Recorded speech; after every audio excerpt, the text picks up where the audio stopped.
Уже давненько я вынашивал идею делать, скажем так, субъективные видео, посвященные основным новостям ММО-РПГ, где бы фигурировало исключительно мое о них мнение. Поспособствовал же появлению первого такого ролика непосредственно запрос аудитории. Люди спрашивали, а можно ли как-то в более сжатом формате увидеть то, что ты выдаешь на стриме. И да, ежели чего, я стримлю по понедельникам, обязательно приходите, мы там обсуждаем всякое. Вот я, собственно, и решил, что время для подобного формата назрело. Если вам понравится, могу продолжить выпускать нечто подобное на постоянной основе. Иными словами, поддержите начинание. Не забываем подписываться на канал, в том числе по ссылкам в описании есть наши альтернативные отечественные платформы ВК и Руту. Также крайне рекомендую мой Телеграм, мы там общаемся в чатике, я пощу туда все, что касается жанра ММО-РПГ с моими комментариями, ну и вообще мы там весело проводим время. Меня зовут Мадлер, это портал Гохаруи, мы начинаем. Та-да-да-дам, дамы и господа, 2024 год заканчивался, у нас на кону очередной убийца World of Warcraft. Как будто бы нам не хватает самой Blizzard, которая вроде как неплохо справляется с вот этой базовой функцией, и как будто бы нам не хватало Terrasland. Есть еще и Scars of Honor, причем игра выкатилась в открытый стресс-тест, что свидетельствует о том, что вероятнее всего у нее там прям уже скоро какие-нибудь релизы, ранние доступы, я даже не знаю, на каком этапе она там находится, потому что, если честно, не следил. Теперь каждый желающий может присоединиться без необходимости покупки специального набора. То есть это было еще и за деньги в свое время. Я прям предлагаю коротенечко ознакомиться с тем, как должна выглядеть игра в 2024 году. Вполне узнаваемо, да, когда я говорю о том, что это убийца World of Warcraft, наверное, в кавычках, разумеется. И опять же, я понимаю, что графика в играх не главное, но тут неловкий момент, когда даже World of Warcraft выглядит получше 2004 или какого он там года выпуска. Или они настолько усердно косплеят World of Warcraft. Просто, ну, если честно, как бы Terrasland, которая слеплена на коленке, местами, наверное, будет выглядеть получше. Но у них, с другой стороны, тут БГшечка есть, там все такое. А что вообще, давайте посмотрим, что вообще в этой игре есть. На данном этапе участники могут оценить значительные изменения в игровом процессе и улучшение Улучшение графики? А, так все было еще хуже? 4 расы, а также 3 класса. Ну, это, мне кажется, многовато даже. Рыцарь, рейнджер и маг. Слушайте, рыцарь, рейнджер... Я понимаю, что рыцарь, скорее всего, может быть, наверное, танком, но рейнджер и маг это точно ДД. А как же насчет Святой Троицы? Это тоже не реализовано в игре. Нахрен нужно? Я к чему это все показываю? Просто у меня спрашивают периодически про вот такого вот рода ММО-РПГ. И я решил сделать отдельным блоком про них. Так что знаете, что есть вот такая вот ММО-РПГ, а мы продолжаем. И сразу же, чтобы 2 раза, так сказать, не вставать, еще из такого же разряда ММО-РПГ, ну, в моем понимании, потому что, честно говоря, выглядит это все откровенно устаревшим. ММО-РПГ Pantheon Rise of the Fallen в раннем доступе в Steam она появится 13 декабря, и в отличие от предыдущей ММО-РПГ, за это я хоть как-то следил. И нужно отметить, что, в отличие, опять же, от предыдущей ММО-РПГ, это, ну, достаточно проработано, но сразу же. Смотрите. Просто, понимаете, мне кажется, что это уже перебор. Вот смотрите, есть Ashes of Creation, от которой веет, вот по-хорошему, как я говорил, архаизмом, но она пытается молодиться. Вот это вот ММО-РПГ, она даже как будто бы не пытается. И, может быть, найдутся свои, как бы, почитатели такого графония, таких анимаций, но лично я просто себя к таковым не отношу. Что у нас тут вообще будет? 9 различных рас, 12 классов на выбор, 6 зон для исследования, максимально 40 уровень, различные расы класса, отсутствие элементов pay to win, акклиматизация. Что такое акклиматизация? Я не понимаю. Объясните мне в комментариях. Акклиматизация? Крафтинг и многое другое. При этом я не помню кто. То ли разработчики предыдущей MMORPG, то ли вот этой, когда у них спрашивали по поводу графики из разряда, ну, что это такое, они говорили, ну, а какая разница, мол, графику все равно все игроки потом убивают, в смысле, настройки убивают. И как будто бы да, и уже неоднократно было сказано, что графика это не главное, но, блин, по-моему, Pantheon Rise of the Fallen даже в нулевых выглядела бы уже устаревшей. В общем, ну, меня не цепляет, но, может быть, зацепит вас, поэтому имейте в виду, в раннем доступе в Steam Pantheon Rise of the Fallen появится 13 декабря. Грядет третий Рагнарок, дамы и господа. Да, Gravity на G-Star 2024 привезла третий Рагнарок и даже что-то показала. Ну, дело в том, что ничего особо нового мы не увидели. То есть, ну, Рагнарок как Рагнарок. Кроме разве что, я не знаю, вот обращаю ваше внимание на правый нижний угол. И да, вы все правильно понимаете, это мобильная версия. И, насколько я понимаю, тут даже, ну вот, мы видим, крутится, да, вот эта крутилочка, автобой тут тоже есть. Релиз игры запланирован на вторую половину следующего года. Визуально, мы убедились, базовые классы остались, 6 параметров тоже никуда не делись. Ну и правильно у нас тут пишут, что это тот же самый, по сути, древний Ragnarok Online, который нам в очередной раз пытаются продать. Причем, по-моему, даже не под разными соусами. Соус один и тот же. По поводу ПВП обещают сражения между гильдиями и осады. Также ведутся разговоры о локациях со свободным ПВП. Может быть, добавят. Систему сезонов решили добавить. Ну да, почему бы не добавить сессионности? Натурально, раз в какой-то промежуток времени игрокам придется создавать новых персонажей и адаптироваться под новые условия. Ну и понятно, мобилка, автобой. То есть, будет в ПК-версии, не будет этого автобоя, непонятно, потому что они ничего не привезли. И отвечая на вопрос, Ragnarok 3 попытка продать шлак на ностальгии или будущий хит жанра. Наверное, можно сказать, что хитом жанра здесь не пахнет, а вот на первое очень похоже. По крайней мере, по моему скромному мнению. Свое мнение, как всегда, пишите в комментариях.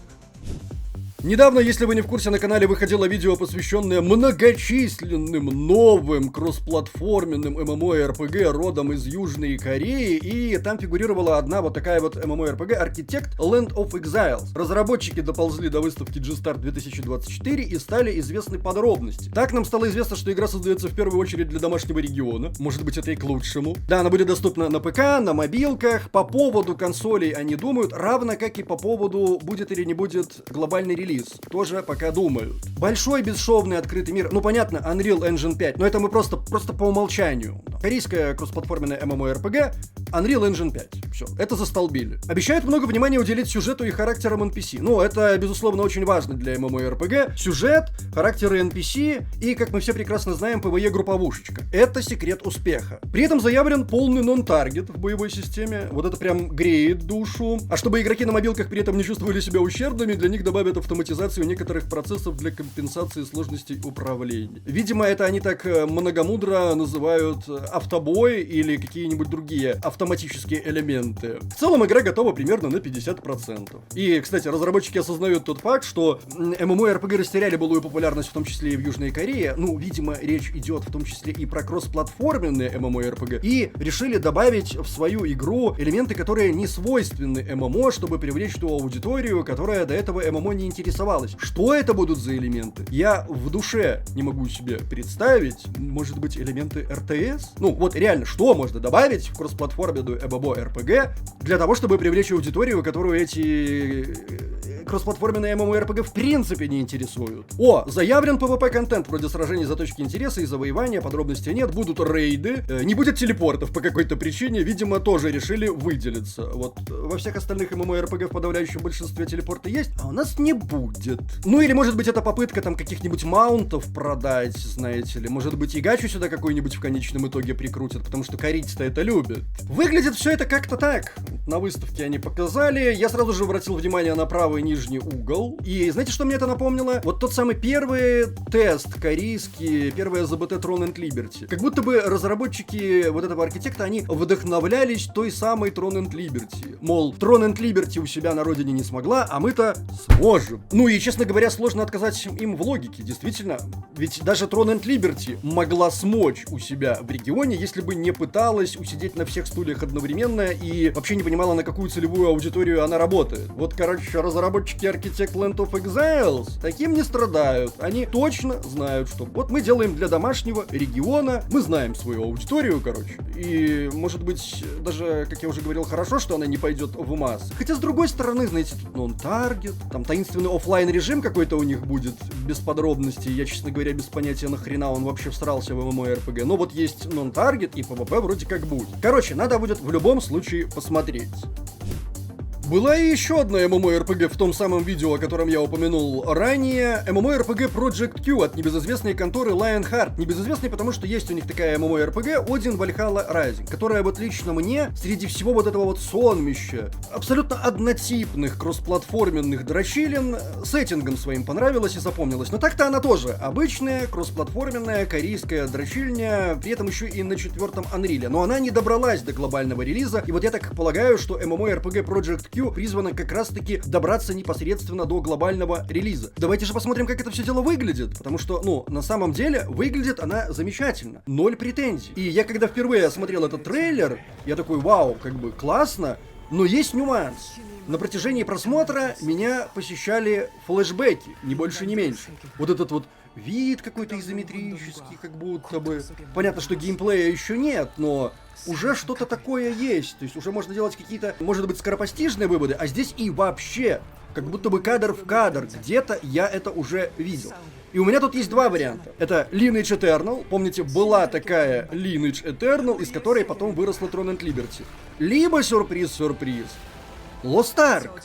И если спросить меня, я бы, честно говоря, поставил на второе. Кое-каких подробностей они подвезли, кроссплатформенное MMORPG про скандинавские мифы и легенды с азиатским подходом в виде... ну да, мы видели там дама такая с выдающимися умственными способностями, назовем это так. Игра выйдет на ПК и мобилках когда-нибудь в следующем году, при этом не уточняется относительно глобала, но я думаю, что уже пора, уже Lionheart созрели для глобала. Обещают большой открытый бесшовный мир, кооперативные данжи, 56 персонажей, что заставляет задуматься относительно гачи. Но если глобал, то это, конечно же, сразу отказать. PvP-контент внезапно заставляет меня несколько иначе взглянуть на эту MMORPG. И великолепная графика. Тут, без сомнений, выглядит просто замечательно. Но меня все-таки терзают смутные сомнения. Это я один такой вижу схожести с Lineage Eternal или вот с Lost Ark, я больше с Lost Ark, или есть и другие подобные мне персонажи? Напишите, будьте любезны об этом в комментариях. Долгожданные первые осады случились в глобальной версии Throne and Liberty. Причем, насколько мне известно, прошли эти осады достаточно неплохо, были багулины, разработчики с этим обещали справиться. Например, возникли проблемы с начислением честно награбленного из-за неправильной работы камней и Pillage Stones. То есть, ну, там вот есть точки во время осады, которые можно разграблять. И вот что-то разграбленное как-то не дошло до разбойников. Тоже в курсе разработчики, тоже собираются с этим в ближайшее время разобраться. Но самое главное, это, разумеется, то, как себя показали наши коллективы, то бишь гильдии во время вот этих вот осад. Насколько нам известно, как минимум 10 русскоговорящих гильдий первоначально получили замок по результату ПВЕ рейтинга, то бишь первые владельцы замка перед первыми осадами определялись вот именно по ПВЕ рейтингу гильдий. И опять же, насколько мне известно, подавляющее большинство вот этих вот гильдий, они этот самый замок и отстояли. Статорос, Хаос, Таргет, Генк, Unreal, Night Rave, Zen, причем на нескольких серверах, если мне не изменяет память,